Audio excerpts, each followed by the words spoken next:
Doctor ortho Ayurvedic oil और capsule, अब दर्द भी घुटने टेकेगा। चंडीगढ़ में हुई राज्य स्तरीय दिशा कमेटी की बैठक। सीएम नायब सिंह सैनी ने की शिक्षा विभाग के अधिकारियों से चर्चा। बच्चों को शिक्षा के लिए स्कूल खोलने हेतु सर्वे के लिए निर्देश।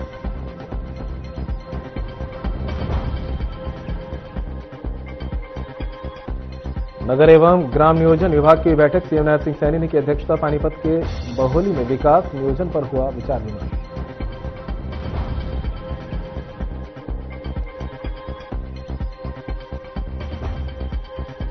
हरियाणा और पंजाब के सीएम की हुई मुलाकात। सीएम सैनी से मिले पंजाब सीएम भगवंत मान। संत कबीर कुटीर के सामने पार्क में हुई औपचारिक मुलाकात।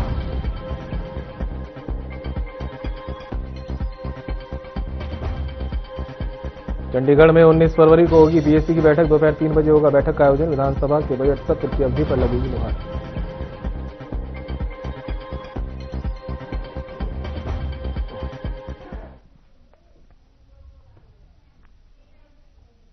नमस्कार, मसला लेकर मैं हूं आपके साथ संदीप निरंजन सरकार। हरियाणा विधानसभा का बजट सत्र 20 फरवरी से शुरू होने जा रहा है। इस बार का बजट सेशन 27 दिन तक चलने की उम्मीद है। पहली बार हरियाणा विधानसभा का बजट सेशन इतने लंबे समय का होने जा रहा है। सत्र से पहले 19 फरवरी को बीएसी यानी बिजनेस एडवाइजरी कमेटी की बैठक होगी, जिसमें सदन के दिनों पर मोहर लगेगी। बीएसी की मीटिंग के लिए स्पीकर हरविंदर कल्याण, सीएम नायब सिंह सैनी, कैबिनेट मंत्री अनिल विज सहित 10 लोगों को न्योता भेजा गया है।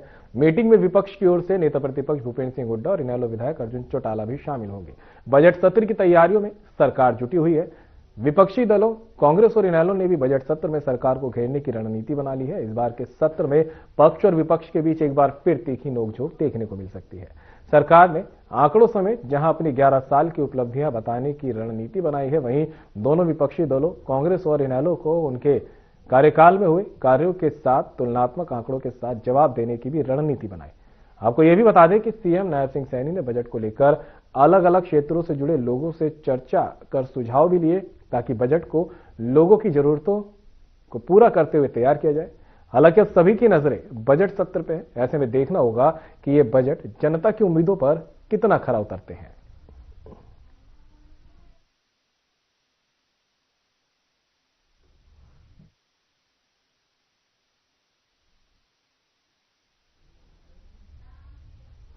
तो इन्हीं तमाम मुद्दों पर चर्चा करने के लिए हमारे साथ मेहमानों का पैनल भी जुड़ चुका है। संदीप हिंदुस्तानी प्रवक्ता बीजेपी से हमारे साथ जुड़ गए हैं। राय सिंह गुज्जर प्रवक्ता कांग्रेस से, मनोज कुमार वरिष्ठ पत्रकार हैं। सभी मेहमान हमारे साथ जुड़ चुके हैं। आप सभी का बहुत बहुत स्वागत है। सबसे पहला सवाल संदीप हिंदुस्तानी जी आपसे ही है। बजट सत्र जल्द शुरू होने वाला है, क्या कुछ तैयारियां सरकार की तरफ से की गई है? संदीप जी, आवाज आ रही है आपको? जी बिल्कुल, अपनी बात रखिए।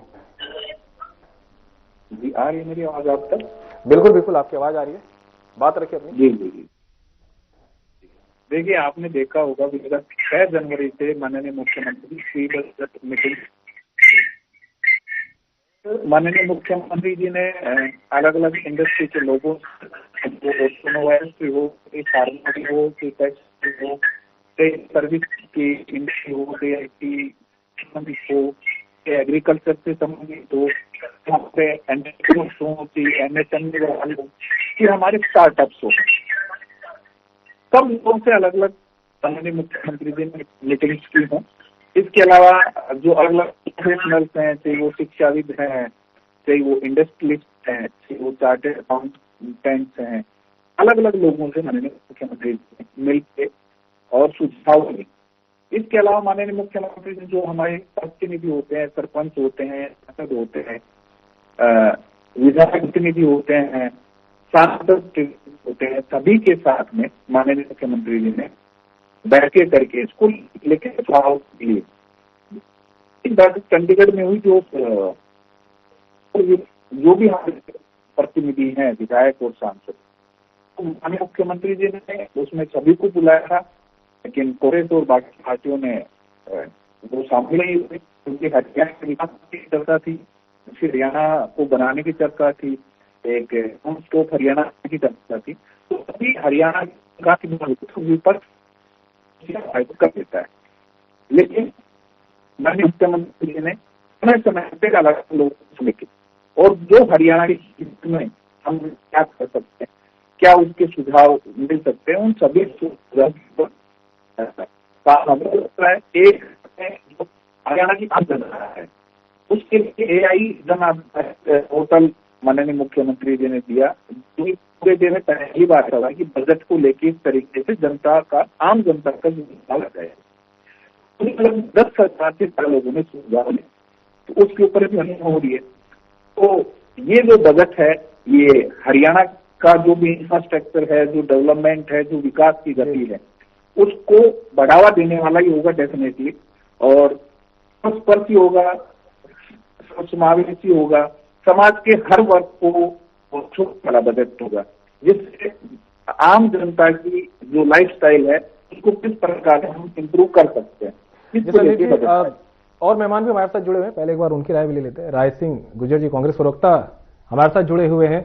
राय सिंह जी, संदीप हिंदुस्तानी ने बताया कि उनका क्या रहने वाला है बजट सत्र को लेकर सदन में, कांग्रेस कितनी तैयार है और क्या लगता है कि जो भी बैठकें हुई है उससे बजट में कुछ लोगों के लिए निकल के आएगा? मेरे मित्र, मैंने भाजपा के अपने साथी प्रवक्ता की बात सुनी है। मैं एक बात मानता हूं कि प्रचार प्रसार में, दिखावे में बहुत ध्यान देते हैं, उसके लिए कार्य करते हैं, जनता को प्रस्तुत करते हैं कि हम वास्तविकता के आधार पर काम करना चाहते हैं। ये केवल दिखावे में इनका बजट का जो तरीका है वो हमने देखने को मिला है। उनकी बातों से हम यही समझे।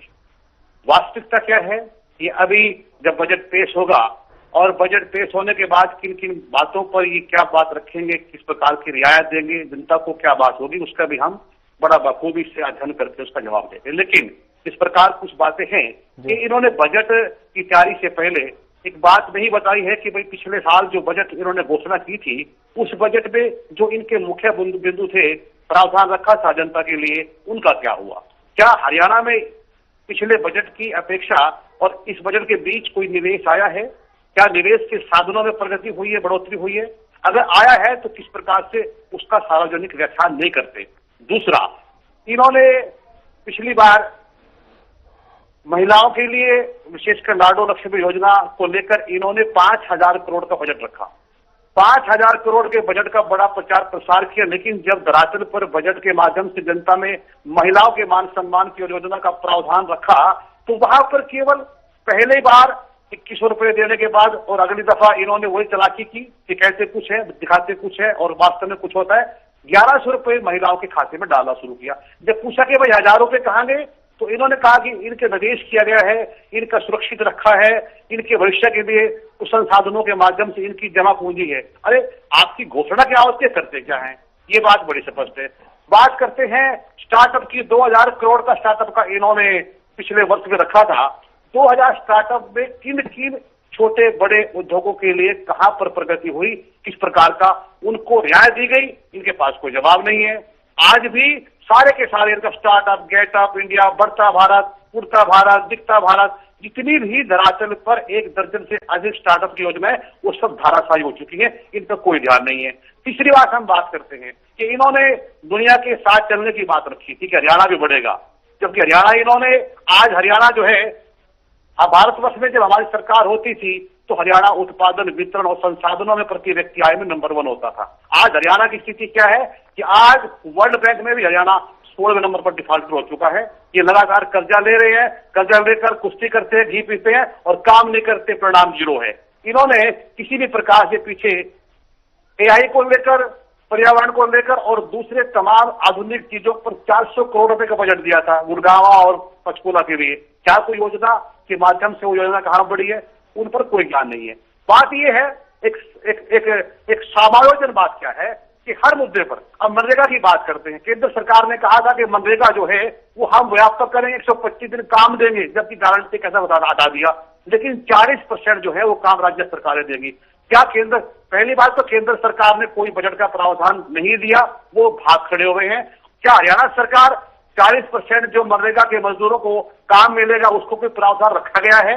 इस प्रकार की कई बातें हैं। लेकिन आप देख रहे हैं कि दुनिया में जिस प्रकार संसद के अंदर देख रहे हैं, भारत के अंदर देख रहे हैं कि किस प्रकार अमेरिकन और दूसरे देशों का लगातार दबाव भारत पर है और जिस प्रकार इन्होंने जो व्यापारिक डील की है वो बिल्कुल सरेंडर है, बिल्कुल आत्मसमर्पण है और हमें नहीं लगता किसी प्रकार से जो राष्ट्रीय स्तर पर इनकी छवि है, इनकी कार्यप्रणाली है। मनोज कुमार वरिष्ठ पत्रकार भी हमारे साथ जुड़े हुए हैं, उनसे भी जवाब ले लेते हैं, फिर दोबारा चर्चा में आएंगे। मनोज जी, आपने दोनों मेहमानों को सुना, बीजेपी प्रवक्ता को भी सुना, कांग्रेस प्रवक्ता को भी सुना। जहां एक तरफ संदीप हिंदुस्तानी जी ने कहा कि उनके पास योजनाएं हैं, धरातल पे उतारी जा रही है, वहीं राय सिंह गुर्जर ने साफ इनको कह दिया है कि सब जुमलेबाजी है। क्या लगता है, पहले भी आपने देखा और अभी भी लगातार देख रहे हैं, मनरेगा तक का जिक्र हुआ है, जीराम जी तक का भी जिक्र हुआ है, कैसे इनको देख रहे हैं आप? मुझे ऐसा लग रहा है कि अपोजिशन पार्टी हो चाहे रूलिंग पार्टी हो, दोनों भी तैयार है बजट सेशन को लेकर के। जिस तरह से हम लोगों ने देखा कि मुख्यमंत्री जो है एवरी सेक्शंस के लोगों के साथ बातचीत कर रहे हैं, चाहे फार्मर्स हो, चाहे इंडस्ट्रियलिस्ट हो, चाहे स्टूडेंट्स हो, यूथ हो, वुमेन हो, सभी के रिप्रेजेंटेटिव से मिलते हैं और उनसे सजेशन लेने का कोशिश करते हैं। तो ये भी एक अच्छी बात है कि बजट बनाने के पहले अगर डिफरेंट सेक्शंस के लोगों से बातचीत करके और इम्प्लीमेंटेशन में अगर किसी भी तरह का कोई इशू आता है तो उसको लेकर के भी अगर बातचीत के दौरान अगर कुछ होता है तो सरकार के लिए एक प्रोग्रेसिव स्टेप होगा। तो मुझे ऐसा लग रहा है कि वहीं अगर हम ओपोजिशन की अगर बात करें तो ओपोजिशन जो भी असेंबली में स्ट्रांग है, तो मुझे ऐसा लग रहा है कि वो भी जो भी सरकार अभी तक नहीं कर पा रही है उसको लेकर के वो मुद्दा उठाएगी और विधानसभा सेशन के दौरान जो है एमएलएज के पास एक मौका मिलता है कि लोगों के जो भी इश्यूज हैं उसको रेज किया जाए, चाहे महंगाई हो चाहे अनएम्प्लॉयमेंट हो। तो मुझे ऐसा लग रहा है कि अपोजिशन और जो रूलिंग पार्टी दोनों तैयार है और मुझे ऐसा लग रहा है कि बहुत ऐसे इश्यूज हैं, मुझे लग रहा है कि अपोजिशन का भी ध्यान होगा कि उस पर क्या सरकार कर रही है। जैसे जीराम जी एक स्कीम मनरेगा के क्या स्थान पे जो सेंट्रल गवर्नमेंट द्वारा लाया गया है, इसको लेकर के सरकार की भी तैयारी है। तो इसमें भी देखा जाएगा कि जीराम जी को लेकर के सरकार कितना जो है फंड जो है लोकेट करती है, क्योंकि इसमें 60-40 का भी एक रेशियो है। वहीं जो है वो लाडो लक्ष्मी योजना में भी जिस समय इलेक्शन के समय या मैनिफेस्टो में कहा गया था कि सभी महिलाओं को मिलेगा 2100 रुपया, वहीं जो है अभी देखा जा रहा है कि पहले जिन महिलाओं का एनुअल इनकम 1 लाख था, फिर जो है कुछ सेक्शंस में जो है 1,80,000 किया गया है। तो इसको लेकर के भी मुझे लग रहा है कि सरकार को आंसर देना पड़ेगा कि आने वाले समय में उनका क्या रणनीति रहता है। वही एक अपोजिशन का एक नॉर्मली कुछ कंसर्न रहता है कि जो स्टेट का जो डेट है, कर्ज है, वो बढ़ते जा रहा है। हालांकि रिसेंट डेज में leader of opposition Bhupinder Singh Hooda ji ने बोला कि लगभग 5.5 लाख करोड़ का डेट है स्टेट पे। तो मुझे ऐसा लग रहा है इसको लेकर के भी सरकार तैयारी कर रही है कि किस तरह से आंसर दिया जाए। बहुत ऐसे प्रोजेक्ट्स हैं जो कि पिछले बजट सेशन के दौरान अनाउंसमेंट किया गया था और अभी तक जो है वो फंड यूटिलाइज नहीं हुआ है। तो मुझे ऐसा लग रहा है कि इसको लेकर के भी जो है अपोजिशन बात उठाएगी और सरकार को आंसर देना पड़ेगा। बिल्कुल, तमाम ऐसे मुद्दे हैं जो विधानसभा में उठाए जाएंगे। संदीप हिंदुस्तानी जी, आपके पास एक बार फिर से आऊंगा। इस बार जो बजट सत्र में दिन तय हुए हैं, करीब करीब 27 दिन का अनुमान लगाया जा रहा है कि सेशन पूरा चलेगा। ये कहा जा रहा है कि अभी तक का जो बजट सेशन है सबसे बड़ा बजट सेशन के दिन आ रहे हैं। क्या लगता है कि कितने मुद्दे तमाम इसमें उठेंगे और 27 दिन बहुत होते हैं? साथी प्रवक्ता ने कुछ बातें बोली हैं, कांग्रेस के जो साथी प्रवक्ता हैं कि पिछले बजट में क्या था, उसमें क्या हुआ क्या नहीं हुआ। मैं एक एक करके हर चीज का मैं आपको जवाब देना चाहता हूँ। जब पिछले बजट में माननीय मुख्यमंत्री जी ने एक प्रावधान किया था कि हमारी माताओं बहनों को लाडली लक्ष्मी योजना के तहत 2100 रुपए दिए जाएंगे, वो हमारी सरकार ने पूरा किया। आज हमारी बहनों को 2100 रुपए लाडली लक्ष्मी योजना के तहत मिल रहे हैं। माननीय मुख्यमंत्री जी ने कहा था कि डायलिसिस के जो पेशेंट हैं उनका अस्पतालों में फ्री डायलिसिस होगा। आपको पता है कि एक बार डायलिसिस करवाने में कितना मोटा खर्चा आता है, लेकिन आज ये बताते हुए खुशी है कि माननीय मुख्यमंत्री नायब सिंह सैनी जी ने जो कहा था वो किया। आज जो भी इससे पीड़ित है उनका फ्री में डायलिसिस हो रहा है।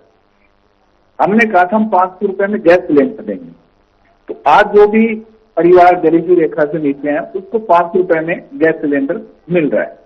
अगर इनको भ्रम हो तो ये जाके लोगों से बातचीत करके पता कर सकते हैं। हमने कहा था कि 24 फसलों पे एमएसपी हम देंगे। आज पूरे देश में हरियाणा पहला ऐसा प्रदेश है जो अपनी सभी 24 फसलों पे एमएसपी दे रहा है।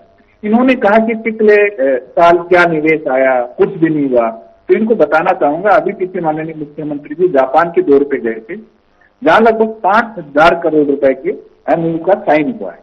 और एक चीज और बता देता हूं, उन्होंने कहा कोई इंडस्ट्री लगी क्या, कोई कंपनी आई क्या, तो 4 सितंबर 2025 माननीय केंद्रीय मंत्री अश्विनी वैष्णव ने सोना में उन्नत किस्म को लिथियम बैटरी जो बनती है वो कंपनी है TDK कॉर्पोरेशन, तो वो सोना में लगी है और उसमें 3,000 करोड़ रुपए का इन्वेस्टमेंट है। तो ये उद्योग प्राप्त हो गई।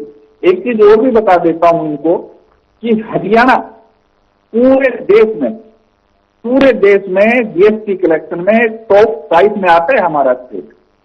हर महीने लगभग 10,000 करोड़ रुपए का जीएसटी कलेक्शन है। ये कैसे है? हवा में नहीं है जी। हमारे यहाँ पे उद्योग धंधे पनप रहे हैं, हमारे यहाँ पे एमएसएमई पनप रहा है, हमारे यहाँ पे स्टार्टअप फल फूल रहे हैं। ये हमारी सरकार की नीतियों की वजह से है। आपकी तरह हवाई बातें करने से नहीं होता 10,000 करोड़ रुपए का जीएसटी कलेक्शन पर मंथ का। और मैं आपको बता देता उन्होंने शिक्षा के क्षेत्र में क्या किया, मैं आपको बताता हूं। आपकी जब सरकार थी 2014 तक प्रदेश में 105 राजकीय महाविद्यालय थे, 105। हरियाणा का लेके 2014 तक हमने पिछले 10 सालों में 87 राजकीय पुलिस बनाए हैं, 87। और उस 87 में भी 30 राजकीय महाविद्यालय वो हमारी महिलाओं के लिए, हमारी बहन बेटियों के लिए। इस समय जो महिला थाने थे वो कितने होते थे? 2 थाने होते साहब, आज 13 महिला थाने हैं प्रदेश में। और मैं आपको बता देता हूँ मेडिकल की कितनी सीटें हुआ करती थी इनके समय? 700 सीटें हुआ करती थी, आज 285 सीटें हैं। इनके समय में ऑक्सीजन प्लांट का तो नामो निशान नहीं था। हमने 100 ऑक्सीजन प्लांट हरियाणा लगाए हैं। ये रोजगार की बात करते हैं, इनके समय में कितना रोजगार मिला? 80 से 85,000 लोग युवाओं को उन्होंने रोजगार दिया। हमने मात्र 10 साल में बिना खर्ची, बिना क्षेत्रवाद, बिना भाई भतीजावाद, बिना परिवारवाद 1,80,000 से ज्यादा युवाओं को हमने रोजगार दिया है। तो अब विषय ये है, ये जो आरोप तो लगा देते हैं लेकिन इनको ये नहीं पता कि जनता से नहीं मिलते। आज जो 70 वर्ष से ज्यादा की उम्र के जो बुजुर्ग हैं उनको 5 लाख रुपए जवाब ले लेते हैं। तमाम अपने अपनी जो योजनाएं हैं, जो कार्य हैं वो गिनवा दिए हैं। राय सिंह जी, संदीप जी ने तमाम सरकार की जो योजनाएं हैं, कार्य हैं वो गिनवा दिए हैं। आप कह रहे हैं कुछ नहीं हुआ धरातल पे, लेकिन संदीप जी ने एक एक करके सारे काम गिनवा दिए हैं। संदीप जी ने काम गिनवाए हैं, वो इनके कागज पर लिखे हुए आंकड़े हैं, लेकिन धरातल पे सच्चाई में हरियाणा में वो क्या रहा है उसका भी एक अनुमान लगाइए आप। वो लोगों की समस्या देखिए। अब बात सुनिए मेरी। आपने कहा कि हमने लाडो लक्ष्मी योजना, उसका भी आपने निशांतर कर दिया। किस प्रकार महिलाएं सड़क पर है, किस प्रकार 2100 योजना हमारी है, योजना हमारी है तो हम अपने हिसाब से लागू करेंगे ना। कांग्रेस के हिसाब से भारतीय जनता पार्टी भाजपा की सरकार की नीतियां नहीं बनेगी। हमारी नीतियां जनता के हिसाब से, अगर आपके हिसाब से नीतियां बनाए। फिर आपसे दोबारा से जवाब ले लेंगे, पहले एक बार सुन लेते हैं उनकी बात। नहीं, ये कुछ तरीका थोड़ा ही है। इसका मतलब आप बोलेंगे, मेरी बात नहीं सुनेंगे। नहीं, अब अपनी बात रखिए। हाँ, हरियाणा में पिछले 10 सालों से रेल योजना के लिए बड़ी बड़ी बातें की गई। करनाल से लेकर वाया यमुनानगर से पौटा साहब हिमाचल को जोड़ने की, फतेहाबाद सिरसा से लेकर राजस्थान को जोड़ने की, कुछ रेल लाइनों को 10 वर्ष से केंद्र सरकार ने लिखा है कि प्रदेश सरकार इस पर हर बार अपना हिस्सा जो राजस्व का होता है वो देने में असमर्थ है और रेलवे लंबित पड़ी है। इन्होंने कहा कि एनसीआर की हालत क्या है। एनसीआर के अंदर दुनिया का सर्वे जो आया है कि आधारभूत संरचना में जो ढांचा है एनसीआर का, पर्यावरण से लेकर और आधारभूत सुविधाओं को लेकर बिल्कुल अंतर्राष्ट्रीय स्तर पर जो मापदंड अपनाए गए हैं, भारतवर्ष के सभी राज्यों के बड़े जो शहर है उनसे बहुत पीछे चला गया। ये सर्वे आया। कहां पर है सरकार? इन्होंने कहा कि हमने नौकरी दी है 1,80,000। अरे इनका आंकड़ा पूरे हरियाणा में 3 महीने से इनके प्रवक्ता झूठ पर झूठ बोल रहे हैं। इनका आंकड़ा नहीं है। आज भी जो इन्होंने चुनाव से पहले बीपीएल को लेकर, विभिन्न प्रकार की सुविधाओं को लेकर, विभिन्न प्रकार की स्कीमों को लेकर अपने दिहाड़ीदार जो इनके पन्ना प्रमुख है, इनके जो नेता है, विधायक हैं, इनके जो उस समय के पदाधिकारी हैं, गांव-गांव के फार्म भरे गए, लोगों को आवेदन मांगे गए और जब आवेदन भरे गए, चुनाव हो गए, वोट चोरी सरकार बन गई और उनके लगातार ये आवेदन रद्द कर रहे हैं, कमियां निकाल रहे हैं। अरे इनके जो हालत है जनता समझ रही है। कौन सी आप बात कर रहे हो कि इस प्रकार से हमने शिक्षा के लिए, अरे हरियाणा की शिक्षा व्यवस्था, उच्च शिक्षा पर हरियाणा के एचपीएससी के चेयरमैन ने कहा है कि मेरी राय है कि मेरा स्पष्ट आदेश है, मेरा स्पष्ट निर्णय है।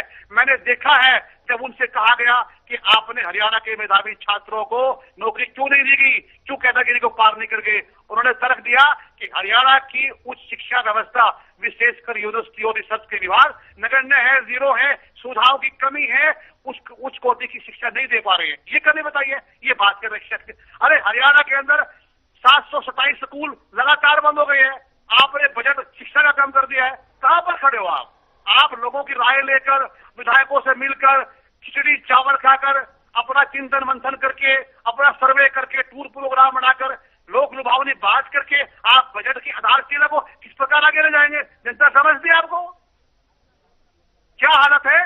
सब जानते हैं, सच्चाई सबको पता है, आपको भी पता है, लेकिन आपका काम है झूठ का प्रचार करना, दिखावा करना।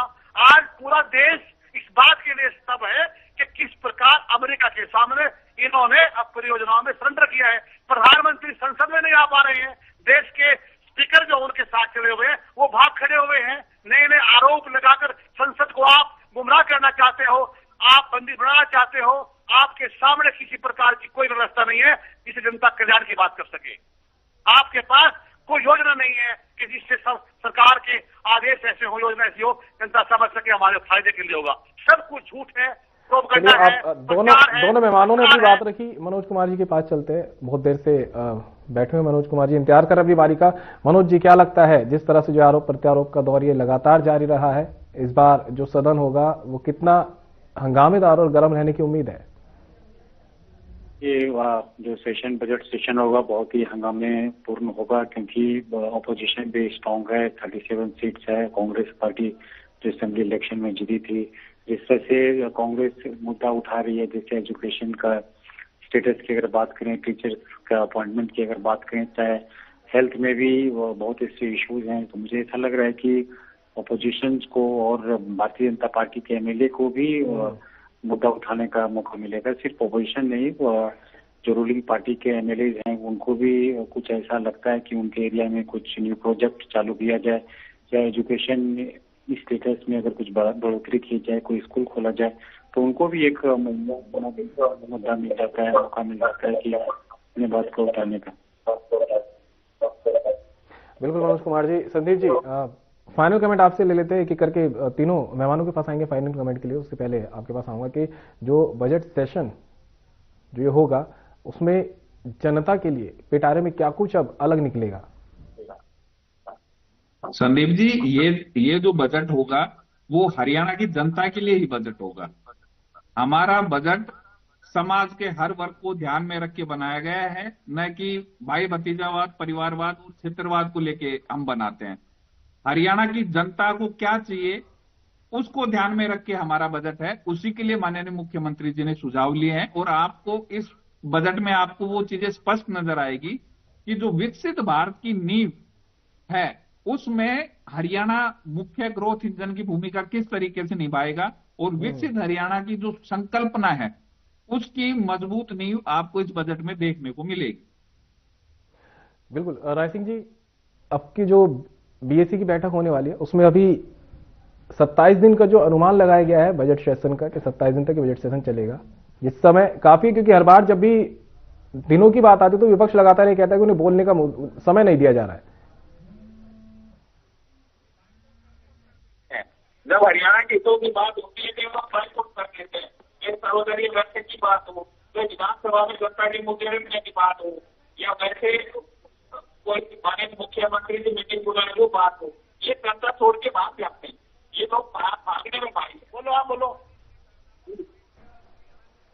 चलिए, समय की कमी हमारे पास है, तमाम तीनों मेहमानों का हमारे साथ जुड़ने के लिए बहुत बहुत शुक्रिया। समय की कमी है, तो जिस तरह से जो है अब सदन की कार्रवाई का सिर्फ इंतजार है, बजट सेशन जल्द शुरू होगा, उसको लेकर सभी की निगाहें टिकी है और जनता ये देखना चाह रही है कि हरियाणा के लिए इस बार बजट के पिटारे में क्या कुछ खास निकल के आता है, क्योंकि जिस तरह से मुख्यमंत्री नायब सिंह सैनी ने लगातार अलग अलग क्षेत्रों के प्रतिनिधियों से जुड़कर बातचीत की है, उनसे बजट पर सुझाव मांगे। उम्मीद है कि इस बार भी जो है बजट में कुछ अलग निकल के आएगा, लगातार कुछ अलग आ रहा है और इस बार भी क्या कुछ अलग रहने वाला है उस पर सबकी निगाहें रहेगी। फिलहाल खास कार्यक्रम में मेरे साथ इतना ही, दीजिए इजाजत, नमस्कार।